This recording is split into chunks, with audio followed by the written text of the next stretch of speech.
O Evangelho segundo São Mateus, o capítulo 5, versículo 20.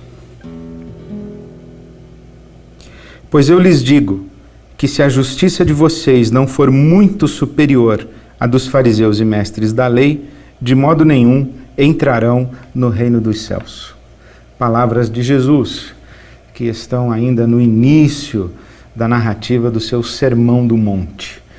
Os capítulos 5, 6 e 7 do Evangelho segundo São Mateus registram o chamado Sermão do Monte, a ética de Jesus, proposta de vida de Jesus, o caminho de vida de Jesus, o caminho do discipulado de Jesus, o caminho do talmide de Jesus, do discípulo de Jesus, do seguidor de Jesus, o caminho que Jesus, como mestre, ensina aos seus alunos, aos seus discípulos, aos seus aprendizes. O Sermão do Monte contém o jeito de Jesus viver, ou o jeito Cristo de viver. Gandhi chegou a dizer que se todas as páginas sagradas da história da humanidade se perdessem e ficassem preservadas e fossem preservadas apenas as páginas do Sermão do Monte, nada teria se perdido. Quando olhamos o Sermão do Monte de Jesus, nós compreendemos o caminho de vida proposto por Deus e revelado por Jesus. A sua interpretação da Torá, da lei de Moisés, porque no Sermão do Monte Jesus diz: ouvistes o que foi dito, eu porém vos digo. Jesus apresenta para nós um caminho de vida. Podemos dizer que Jesus apresenta para nós a sua espiritualidade, o seu caminho espiritual. E se eu pudesse resumir esse Sermão do Monte, e isso não fosse um sacrilégio, eu usaria 4 palavras para descrever o caminho espiritual de Jesus.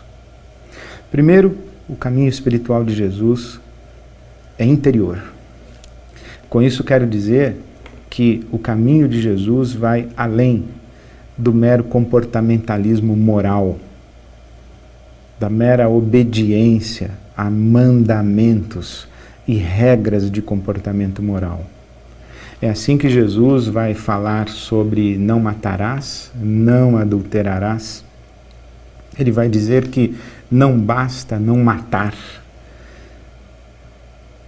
Jesus vai tocar na profundidade do ser humano quando vai visitá-lo no ódio. Ele diz: você não matou, mas você odeia. Você não matou, mas dentro do seu coração você matou. Eu, por exemplo, nunca matei ninguém, de fato. Mas lá dentro, na minha alma, já matei muita gente. Lá dentro da minha alma, eu já cortei muita gente das minhas relações de afeto e de amor. Jesus está dizendo: você matou. E eu digo: é verdade, eu matei. Por isso que Jesus vai dizer: então busque a reconciliação, busque a paz, busque a reaproximação. Antes de você entregar uma oferta para o meu Pai, vá buscar o seu irmão. Vai buscar aquele que você matou e assassinou aí dentro da sua alma. Porque a minha espiritualidade não está ocupada e apenas interessada na aparência do seu comportamento. A minha espiritualidade vai lá no mais fundo, no mais profundo de você, das suas motivações, das sombras que habitam a sua interioridade, a sua alma. Jesus fala disso a respeito do adultério e do pecado de adultério. Ele diz: não basta não adulterar. Aquele que olha para uma mulher com um desejo impuro é como se tivesse adulterado. É esse adultério na alma. É esse castelo de fantasias, inclusive sexuais, que construímos dentro da nossa psique. Jesus não está dizendo que você não pode apreciar um homem bonito, uma mulher bonita. Aliás, apreciar o belo é uma expressão de saúde. Também Jesus não está dizendo que você não deve ou não pode desejar um homem bonito, uma mulher bonita. Aliás, desejar é uma expressão de saúde. Uma pessoa que não tem desejos pelo que é belo, uma pessoa que não aprecia o que é belo, é uma pessoa que perdeu as condições saudáveis de vida, de existência. O belo faz parte do mundo criado por Deus. O desejo faz parte da nossa resposta à beleza que Deus imprimiu em sua criação. Aliás, inclusive, a garantia de que eu vou desejar a minha esposa é que eu desejo mulheres quando as vejo. Mas Jesus está dizendo que desejar é uma coisa, apreciar é outra coisa e adulterar na alma é outra coisa. Cobiçar é outra coisa. Construir na interioridade, na psique, o desejo de posse do outro. Mudar-se de uma relação concreta conjugal para uma relação fantasiosa na psique, na interioridade, uma relação virtual. Ainda que o outro ou a outra não saiba dessa paixão, você está possuído por um outro que não existe no seu mundo concreto e no seu mundo real. Você está possuído por um outro que existe na sua imaginação e transformou o outro no seu objeto de prazer e satisfação, às custas inclusive da traição àquele ou àquela que está no seu mundo concreto da relação conjugal. Jesus está dizendo, você nunca foi para a cama com outra pessoa que não o seu marido ou a sua esposa? E a sua psique? E a sua interioridade? A espiritualidade de Jesus é uma espiritualidade que tem a ver com a nossa interioridade, muito além dos nossos comportamentos morais. Agora, se você pensa que a espiritualidade de Jesus tem a ver apenas com a subjetividade, com as motivações, também você se engana, porque a espiritualidade de Jesus, em segundo lugar, é prática. Jesus diz assim ao final do Sermão do Monte, nem todo aquele que me diz Senhor, Senhor entrará no reino do meu Pai, mas aquele que faz a vontade do meu Pai que está nos céus. Faz a vontade. A espiritualidade de Jesus é uma espiritualidade de engajamento.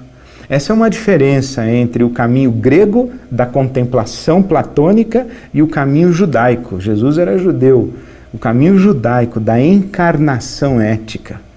Enquanto os gregos discutiam e contemplavam a natureza do ser, os profetas hebreus discutiam os direitos do órfão, da viúva, do estrangeiro, discutiam ética na dinâmica da vida e no chão da vida. Por isso é que a espiritualidade de Jesus não é apenas da interioridade da subjetividade motivacional, mas é uma espiritualidade prática. Por quê? Porque, em terceiro lugar, a espiritualidade de Jesus é uma espiritualidade relacional. Porque é a espiritualidade do amor. Jesus diz no seu Sermão do Monte que os antigos nos ensinaram a amar os amigos e odiar os inimigos. Jesus diz, não. Sejam perfeitos como é perfeito o nosso Pai Celestial. E o nosso Pai Celestial ama os bons e os maus, os justos e os injustos, faz nascer o sol e cair a chuva sobre bons e maus.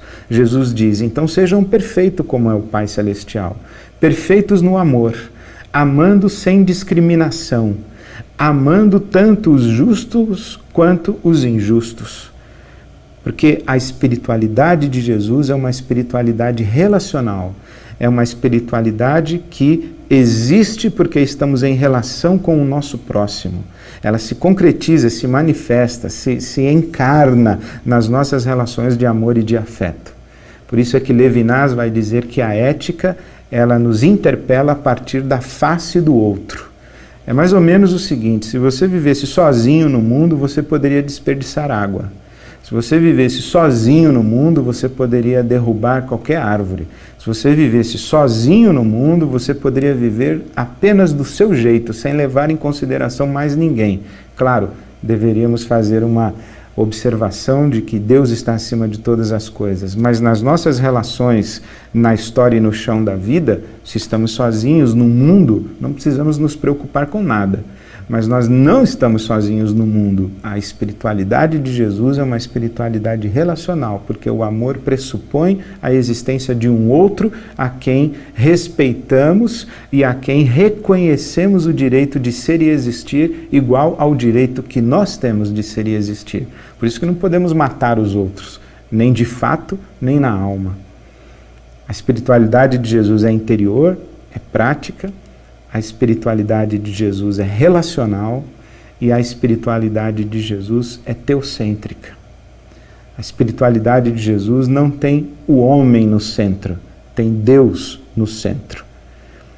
Aquele que deve ser agradado, aquele que deve oferecer o critério para as relações é Deus. Por isso é que Jesus vai dizer, olha, quando você for fazer as suas orações, quando você quiser dar as suas esmolas, quando você quiser jejuar, você preste atenção em Deus. Não queira impressionar os outros. Não fique jejuando e contando para todo mundo que você está jejuando para expressar uma falsa piedade ou uma falsa espiritualidade. Quando você quiser dar esmolas, não dê esmolas na frente de todo mundo. Que não saiba a sua mão direita o que a sua mão esquerda faz, que não saiba o que a sua mão esquerda o que a sua mão direita faz. Deve ser algo tão anônimo, tão recolhido, tão abscôndito, que nem você mesmo se dá conta do que faz, porque você está ocupado em que Deus preste atenção naquilo que você faz. Por isso é que Jesus diz, olha, quando você for fazer as suas orações, não faça as suas orações na praça, não ore em voz alta para mostrar que você é uma pessoa desenvolvida espiritualmente. Entra no seu quarto, fecha a sua porta e o seu Pai, que vê você no secreto, vai dar a você a recompensa. Por isso é que a espiritualidade de Jesus é uma espiritualidade teocêntrica, focada em Deus. Deus, entre aspas, é o objeto da nossa preocupação e ocupação. Nós estamos focados em Deus para viver. Por isso é que essa espiritualidade é interior. Se estivéssemos vivendo uma espiritualidade baseada no homem, estaríamos suficientemente satisfeitos com aquilo que é possível agradar aos homens. E então nós observaríamos comportamentos morais e cometeríamos as nossas transgressões e pecados desde que ninguém descobrisse aquilo que fazemos de errado e de mal. Teríamos vidas duplas, uma vida em público e uma vida no secreto e no privado. Mas como a nossa espiritualidade é teocêntrica e focada em Deus, nós vivemos a integridade, a inteiridade da nossa espiritualidade. Porque Deus nos conhece por dentro e por fora. Deus nos conhece no público e no privado. Deus nos conhece no comportamento e na nossa profundidade interior. Se a nossa espiritualidade fosse focada no homem, nós não precisaríamos agir. Nós teríamos apenas as boas intenções. Mas Deus está dizendo, não é só na subjetividade. Porque eu sou amor, e o amor é uma categoria de relações. Envolva-se, comprometa-se, faça o bem, pratique, encarne a sua espiritualidade. Por isso é que a espiritualidade de Jesus é interior, é prática, é teocêntrica, é engajada. É interior, é prática, é relacional e é teocêntrica. A espiritualidade de Jesus revelada no Sermão do Monte é um caminho de justiça que vai muito além da proposta dos rabinos de sua época. Por isso é que ele diz, se a justiça de vocês não for muito maior, não exceder a dos fariseus e mestres da lei, de modo nenhum entrarão no reino dos céus. A minha oração é essa, que eu consiga, pela graça de Deus e pelo sopro do Espírito de Deus sobre mim, andar nesse caminho do discipulado de Jesus, do seguimento de Jesus, uma espiritualidade que me visita na profundidade da minha alma, uma espiritualidade que é interior, uma espiritualidade que ganhe concreção no chão da vida, que eu esteja engajado na prática do bem, uma espiritualidade que inclua o meu próximo, o outro, a face do outro que está diante de mim